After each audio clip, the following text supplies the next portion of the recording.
Hi, this is Rodney, President of Global Officeworks, Virtual Assistants and Inside Sales Agents. If you've hired an inside sales agent to set your appointments, this video is going to give you some tips about how you get the listing from the appointment that is set for you by your ISA. Once you've received the appointment from your ISA, it's important that you first call the prospective seller yourself. When you're speaking with them, listen to every detail. It's the little things that often tell you what matters most to them. If they love dogs, be prepared to show a lot of affection to their pets, whether you're in a suit or not. If they tell you what the neighbor's house sold for, but they think their own home is worth more because of the bird bath they built in the backyard, that should let you know two things. One, they're nuts.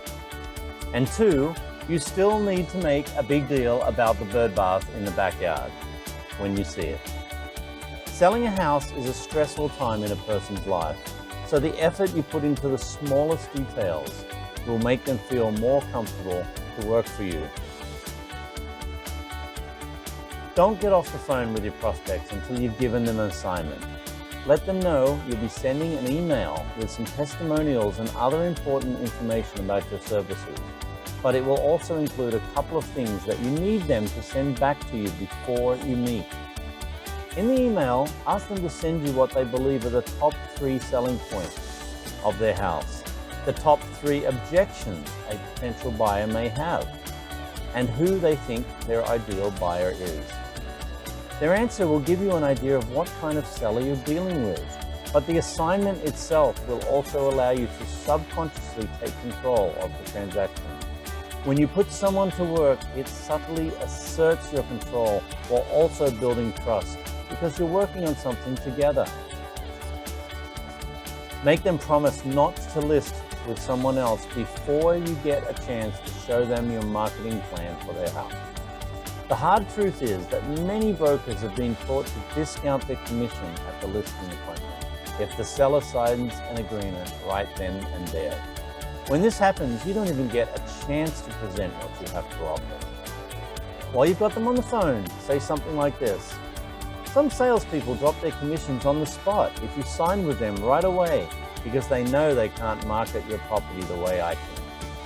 Rather than add more value to the listing, they rely on old tactics of getting the listing at any cost, even if that means giving up their own money. That's probably not the type of negotiator you want representing your sale. Now, I'm not asking you to guarantee that you will list with me. All I'm requesting is that you at least promise me that you won't sign any contracts with anyone else before you allow me to show you what I do differently to market your property. Now, at this point, 98% of sellers will agree to this because they have no intention of signing with anyone on the spot anyway. But now they have a moral obligation to hear you out because they promised you. We get to the walkthrough. At some point when you arrive at the seller's home, say, "So who's going to show me around this beautiful home?" It doesn't sound like a big deal, but this simple line will reveal to you who the decision maker is. The decision maker is almost always the one to jump up and take control. Now you know who to focus on and who needs to be sold on you as their agent.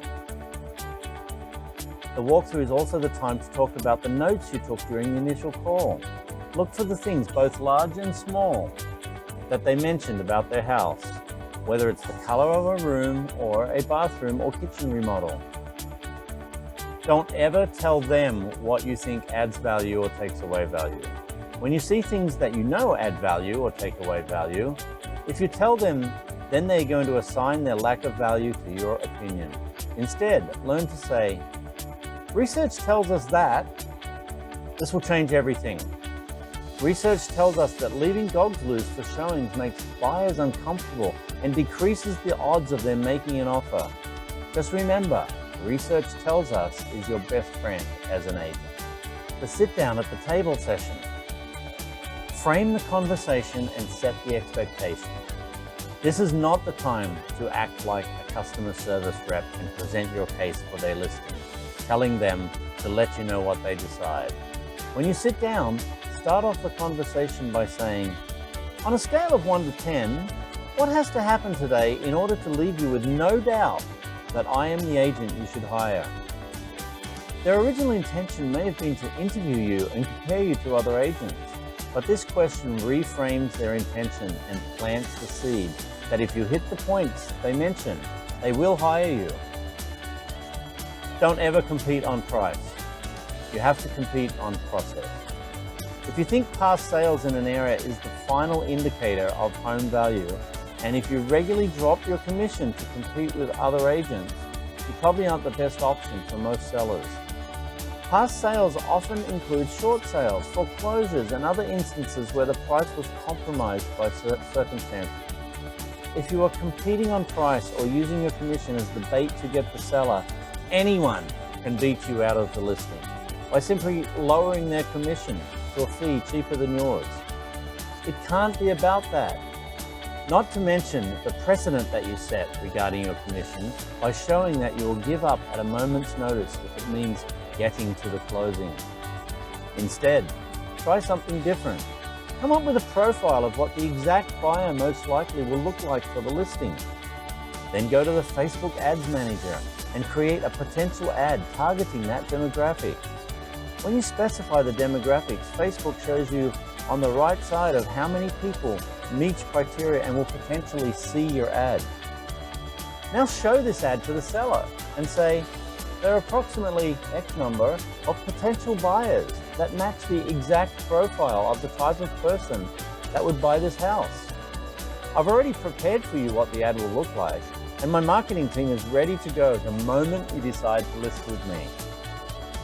If you do this, they will be much more likely to hire you because they won't want to lose what they already feel like they have, your targeted ad that nobody else is using.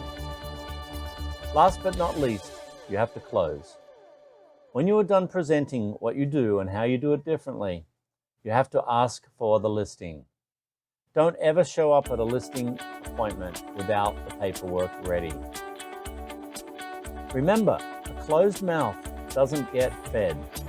If you feel that you have done your job well and you are really the best option, the only thing left to do is ask them if they are ready to make the wise decision, take advantage of your proven process, and allow you to help them get the most amount of money in the shortest amount of time.